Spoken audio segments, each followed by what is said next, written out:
હજી તો મેં કહ્યું ને એમ આપણે બધા આ લોકમાં કંઈક વસ્તુ પદાર્થ મેળવવા, સારા કપડાં પહેરવા, સારા ખાવા, સારું ગાડી, આ તે એની પાછળ જ આપણી દોડ છે. હજી જીવના કલ્યાણની કે આત્મકલ્યાણનો તો વિચાર જ નથી કે હું મરીને ક્યાં જઈશ, મર્યા પછી શું થશે આત્માનું, એ કોઈને હજી કોઈ વિચાર જ નથી. હજી તો આ લોકનું સેટિંગનો વિચાર છે, શું થાય શું થાય, વૃદ્ધાવસ્થામાં શું થાય એટલો જ વિચાર છે. મર્યા પછી આત્માની ગતિ કઈ થાય એ હજી કોઈને વિચાર જ નથી.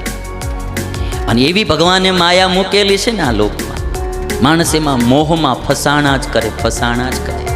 લાંબુ કંઈ હોય નહીં લેવાનું, પણ એને જીવને મોહ થયા કરે, મોહ થયા કરે અને એમાં ફસાણા કરે. ડાયાબિટીસ હોય તો લાડવો ખાઈ લે, પછી કહટાય. મોહ છે બધા. તમે આમ જો ને નડતું હોય તો ખાધા વિના રહેવાય નહીં, આમ ઉભાળી જાય એટલે પછી રહેવાય નહીં. ખબર જ હોય કે ભાઈ આપણને ભજીયા શરીરને અનુકૂળ જ નથી, બીજે દાડે આખો દાડો નવરા નહીં થાય સંડાસમાંથી, પણ તોય ભાળે એટલે ખાધા વિના રહે નહીં. આ બધા મોહ છે, નડે. મારે તમને એક ચાર્ટ બતાવો છે. અમુક જગ્યાએ આમ સુખ દેખાતું હોય નહીં, ઝાંઝવાના જળ જેવું હોય.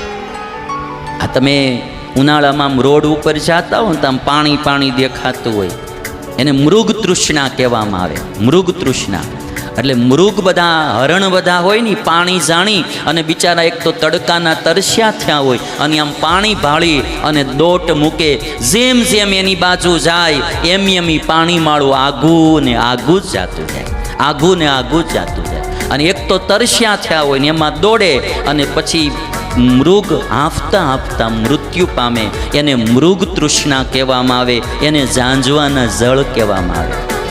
એમ મારે ને તમારા બધાના જીવન આપણે આમ જોઈએ ને તો ભગવાને આ લોકમાં મૃગ તૃષ્ણા બહુ રાખેલી છે, ઝાંઝવાના જળ બહુ રાખેલા. આપણને એમ કે હમણાં હાથમાં આવી ગયું, હમણાં હાથમાં આવી ગયું, એમ કરતાં કરતાં આપણે મરી જાય, ફરીને પાછો જન્મ લઈ, વળી પાછું હમણાં કાંઈક હાથમાં આવે, હમણાં હાથમાં આવે.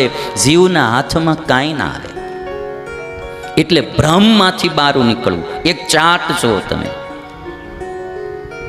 સુખ અને દુઃખના ભ્રમનો આ ચાર્ટ છે. તમે જો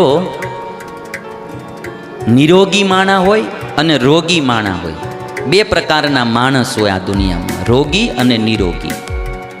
નિરોગી માણસ હોય અને બીજો રોગી માણસ. જે યોગના માર્ગે ચાલેલો માણસ છે એ નિરોગી માણસ છે, અને જે ભોગના માર્ગે ચાલેલો જીવ છે એ રોગી છે.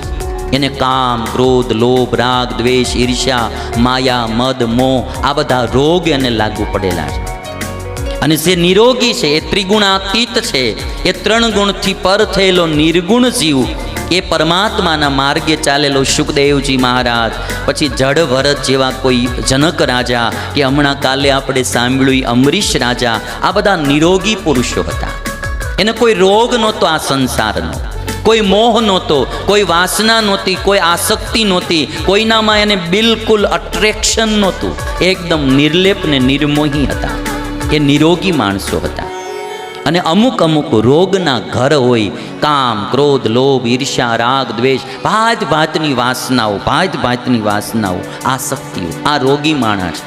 અને એક વાત આપણે બધા જાણી શકીએ કે જેવો નિરોગી સુખી હોય એવો રોગી કોઈ દી સુખી હોય. રોગી દુઃખી હોય, નિરોગી સુખી હોય. હવે તમે જો નિરોગી માણસની આગળ લાડવો આવે તો એને કેવો લાગે? મીઠો લાગે. નિરોગીને લાડવો કેવો લાગે? મીઠો લાગે, કારણ કે નિરોગી છે. પણ રોગી માણસ લાડવો ખાય, તાવ આવ્યો હોય, જેને અતિશય 102-3 ડિગ્રી તાવ હોય, અને એને પછી તમે લાડવો આપો તો એને લાડવો કેવો લાગે? કડવો લાગે. લાડવો છે મીઠો, પણ આને રોગ લાગુ પડ્યો, તાવ આવી ગયો છે. જેને જેને તાવ આવ્યો છે ને બધાને ખબર, ગમે ખાય પછી એને ખાવું ભાવે નહીં, કડવો લાગે. એમ ભગવાનનો માર્ગ, યોગનો માર્ગ લાડવા જેવો છે. પણ જે નિરોગી હોય એને મીઠો લાગે, અને જે રોગી હોય એને માર્ગ કડવો લાગે છે. નિરોગી હોય એને મીઠો લાગે, રોગીને કડવો લાગે. હવે એનાથી એક ઊંધું દ્રષ્ટાંત તમને આપું. જો કોઈ બી માણસ હોય, એક નિરોગી અને બીજો રોગી. હવે નિરોગી માણસ હોય એને તમે લીમડો ખવડાવો તો એને કેવો લાગે? કડવો લાગે. નિરોગી માણસ હોય ને એને તમે લીમડો ખવડાવો એટલે એને કડવો લાગે, કારણ કે લીમડો કડવો હોય. એ માયાનો માર્ગ છે ને કડવો છે. નિરોગી હોય એને કડવો લાગે. પણ જેને જેને સર્પદંશ થયો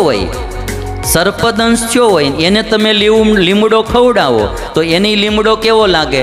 એને મીઠો લાગે. જેને સર્પ કરડ્યો હોય ને એને તમે લીમડો ખવડાવો ને એટલે એને મીઠો લાગે. લીમડો મીઠો ન હોય પણ એને ઝેર ચડી ગયું છે એટલે એને મીઠો લાગે. એમ વિષયોના માર્ગ છે ને એ કડવા જ છે, પણ આવડા આને મોહરૂપી ઝેર ચડી ગયું એટલે એની બીજા મીઠા લાગે. હકીકતમાં મીઠા નથી. એટલા માટે કોઈ પણ પ્રકારે માણસે વિષયોમાં ફસાવું નહીં, થોડું ઇન્દ્રિય જીત પણ બનવું. અને જે ઇન્દ્રિય જીત પુરુષ હોય એ જ માણસ કાંઈક દુનિયામાં સર્જન કરે. ઇન્દ્રિયોને આધીન થયેલો માણસ એ કાંઈ ન કરે. ગાંધીજી, સરદાર પટેલ, અબ્દુલ કલામ, આ બધા મહાપુરુષો રાજકારણમાં હતા ને, પણ ઇન્દ્રિય જીત પુરુષો હતા. હજી તો મેં કહ્યું ને એમ આપણે બધા આ લોકમાં કંઈક વસ્તુ પદાર્થ મેળવવા, સારા કપડાં પહેરવા, સારા ખાવા, સારું ગાડી, આ તે, એની પાછળ જ આપણી દોડ છે. હજી જીવના કલ્યાણની કે આત્મકલ્યાણનો તો વિચાર જ નથી કે હું મરીને ક્યાં જઈશ, મર્યા પછી શું થશે આત્માનું, એ કોઈને હજી કોઈ વિચાર જ નથી. હજી તો આ લોકનું સેટિંગનો વિચાર છે. શું થાય વૃદ્ધાવસ્થામાં શું થાય એટલો જ વિચાર છે. મર્યા પછી આત્માની ગતિ કઈ થાય એ હજી કોઈને વિચાર જ નથી. અને એવી ભગવાને માયા મૂકેલી છે ને આ લોકમાં, માણસ એમાં મોહમાં ફસાણા જ કરે. લાંબુ કંઈ હોય નહીં લેવાનું, પણ એને જીવને મોહ થયા કરે અને એમાં ફસાણા કરે. ડાયાબિટીસ હોય તો લાડવો ખાઈ લે, પછી કહટાય. મોહ છે બધા. તમે આમ જો ને, નડતું હોય તો ખાધા વિના રહેવાય નહીં. આમ હામું ભાળી જાય એટલે પછી રહેવાય નહીં. ખબર જ હોય કે ભાઈ આપણને ભજીયા શરીરને અનુકૂળ જ નથી. પછી બીજે દાડે આખો દાડો નવરા નહીં થાય સંડાસમાંથી, પણ તોય ભાળે એટલે ખાધા વિના રહે નહીં. આ બધા મોહ છે, નડે. મારે તમને એક ચાર્ટ બતાવો છે. અમુક જગ્યાએ આમ સુખ દેખાતું હોય નહીં, ઝાંઝવાના જળ જેવું. આ તમે ઉનાળામાં આમ રોડ ઉપર જતા હોય ને તો આમ પાણી દેખાતું હોય, એને મૃગ તૃષ્ણા કહેવામાં આવે. મૃગ તૃષ્ણા એટલે મૃગ બધા, હરણ બધા હોય ને, પાણી જાણી અને બિચારા એક તો તડકાના તરસ્યા થયા હોય અને આમ પાણી ભાળી અને દોટ મૂકે. જેમ જેમ એની બાજુ જાય એમ પાણી માળું આઘું ને આઘું જ જાતું જાય. અને એક તો તરસ્યા થયા હોય ને એમાં દોડે અને પછી મૃગ હાંફતા મૃત્યુ પામે. એને મૃગ તૃષ્ણા કહેવામાં આવે, એને ઝાંઝવાના જળ કહેવામાં આવે.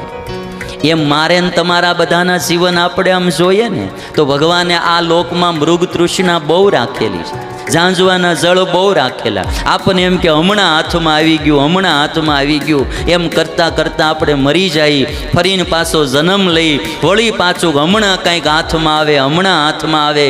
જીવના હાથમાં કાંઈ ના આવે. એટલે ભ્રમમાંથી બહાર નીકળવું. એક ચાર્ટ જુઓ તમે, સુખ અને દુઃખના ભ્રમનો આ ચાર્ટ છે. તમે જો,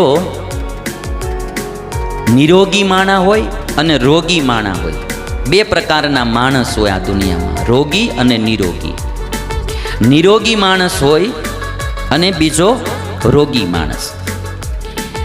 જે યોગના માર્ગે ચાલેલો માણસ છે એ નિરોગી માણસ છે, અને જે ભોગના માર્ગે ચાલેલો જીવ છે એ રોગી છે. એને કામ, ક્રોધ, લોભ, રાગ, દ્વેષ, ઈર્ષ્યા, માયા, મદ, મોહ આ બધા રોગ એને લાગુ પડેલા છે.